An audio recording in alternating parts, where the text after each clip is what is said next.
Hello, and here we are again. This time I'm again at the hospital with Oma. She's getting a pain block injection, so they are busy with her now. It's quite a story. When they put the needle into her back, they put it in a little bit, and then they take a scan, like an X-ray scan, but a CT scan, and then they have a look at where the needle is and how far it's in and if the direction is okay. And then if they are happy, they go back, push it in a little bit more, because it's got to go in a long way. Push it in a little bit more, take a CT scan, go back, look at the scan, see the needle is still in line or en route to the place where they want to do the injection, and so it carries on until they're happy. And they do the injection and it's done. But it takes some time. So we are busy with questions about chapters 1, 2, 3 and 4. It's from creation up to the Tower of Babel. And so we've done the first 5 questions yesterday. Today we carry on with question 6. So question 6 is asking us, by whom was marriage instituted? So where does the marriage come from? Marriage between husband and wife, man and woman. Well, according to Genesis 2, remember we worked from Genesis 1 to, is it 11 or 12 somewhere? So in Genesis 2, it says, "Then the Lord made a woman from the rib he had taken out of the man, and he brought her to the man. And the man said, 'This is now bone of my bones and flesh of my flesh. She shall be called woman, for she was taken out of man.' That is why a man leaves his father and mother and is united to his wife, and they become one flesh." So that is Genesis 2. Question 7 then asks us, so the point of the question is, it is not instituted by man. It's not humans who decided, let's do this thing, let's have a ceremony, and husband and wife or man and woman can be married. It's an institution of God. God the Creator, who created man and wife, made them husband and wife. Man and woman, who created man and woman, made them husband and wife by means of the institution of the marriage. That was the very first marriage. God said, there's your mate, you will be husband and wife. And we have read the rest of that. You'll leave your mother and father and unite with your wife and become one in flesh.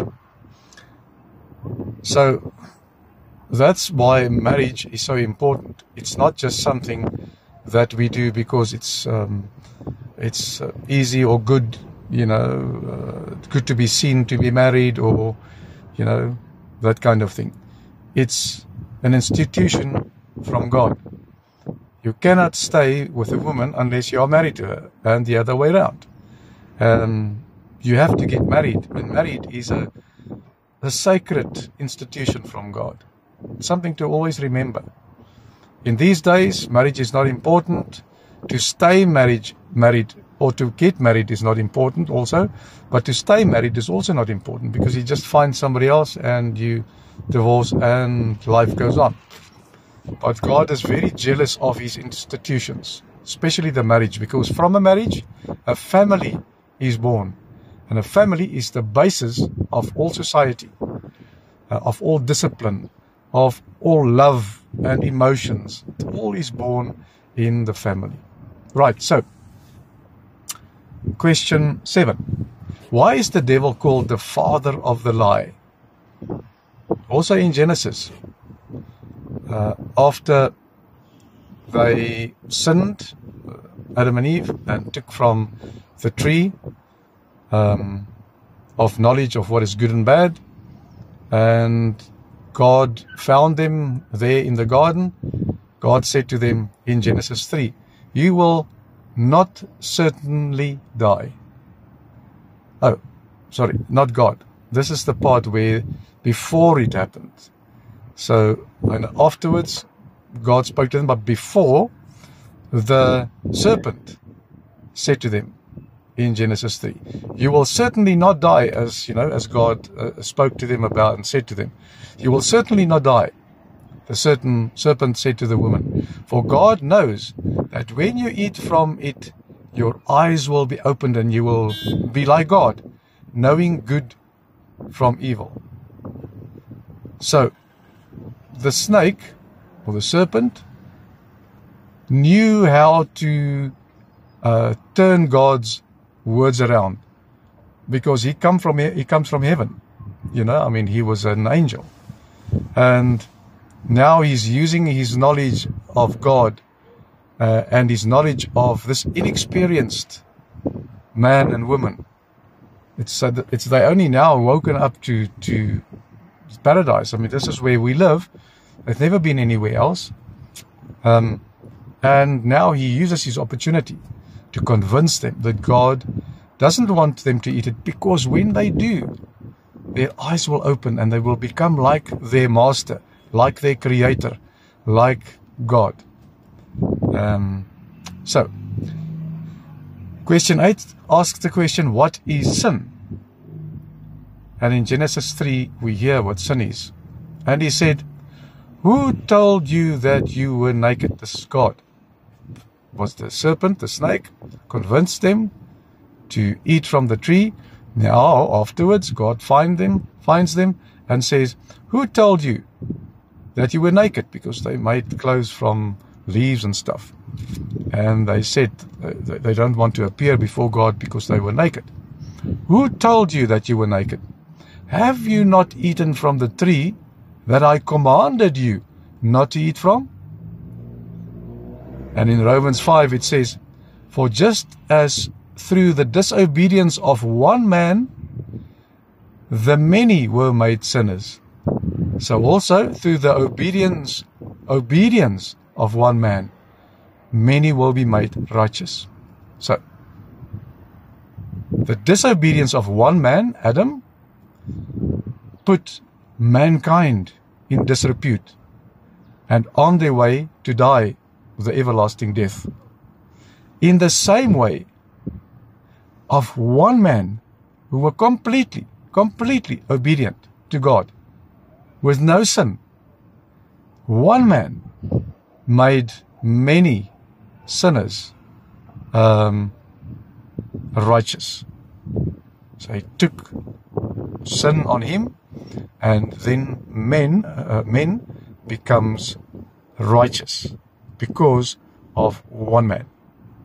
Does that make sense? One man pulled us down into everlasting death, and one man pulled us out of death and gave us righteousness, everlasting life. Everlasting death, sin, everlasting life, obedience to God. Right, does it make sense? Okay. That's a little bit like arithmetic. 2 plus 2 is 4. It works out. Why, in the next question 9, why are we all conceived and born in sin? That's according to the Catechism. Remember, we read in the Catechism. It was a reference there to say, why are we all conceived and born in sin? When Adam sinned, what we read now just earlier in Genesis, and also in Romans, because of the disobedience to God. Remember, God said, if you disobey me, you will surely die. And man disobeyed God. And if man did that, they would surely die the everlasting death. So sin was born by means of man, Adam and Eve. And because it was born there, we now in the line from Adam and Eve to when Jesus comes again. 2,000 years now. So let's say another 2,000, let's say tomorrow, let's say 1,000,000 years. In all that time, when you are born with this virus of sin. The only way to get rid of that virus is to believe in Jesus Christ and what He did for us on the cross, that He took our sins away. If you don't believe that, your sins stay with you and you will not be righteous. You will not be getting to go to heaven. If, however, you are born in this state of sin, but you believe in Jesus Christ, first through your parents and then later yourself, that Jesus is your Savior, then you are saved. And then you are okay. You are pointed in the right direction, and that's towards God, towards heaven. Okay? Now, last question for today.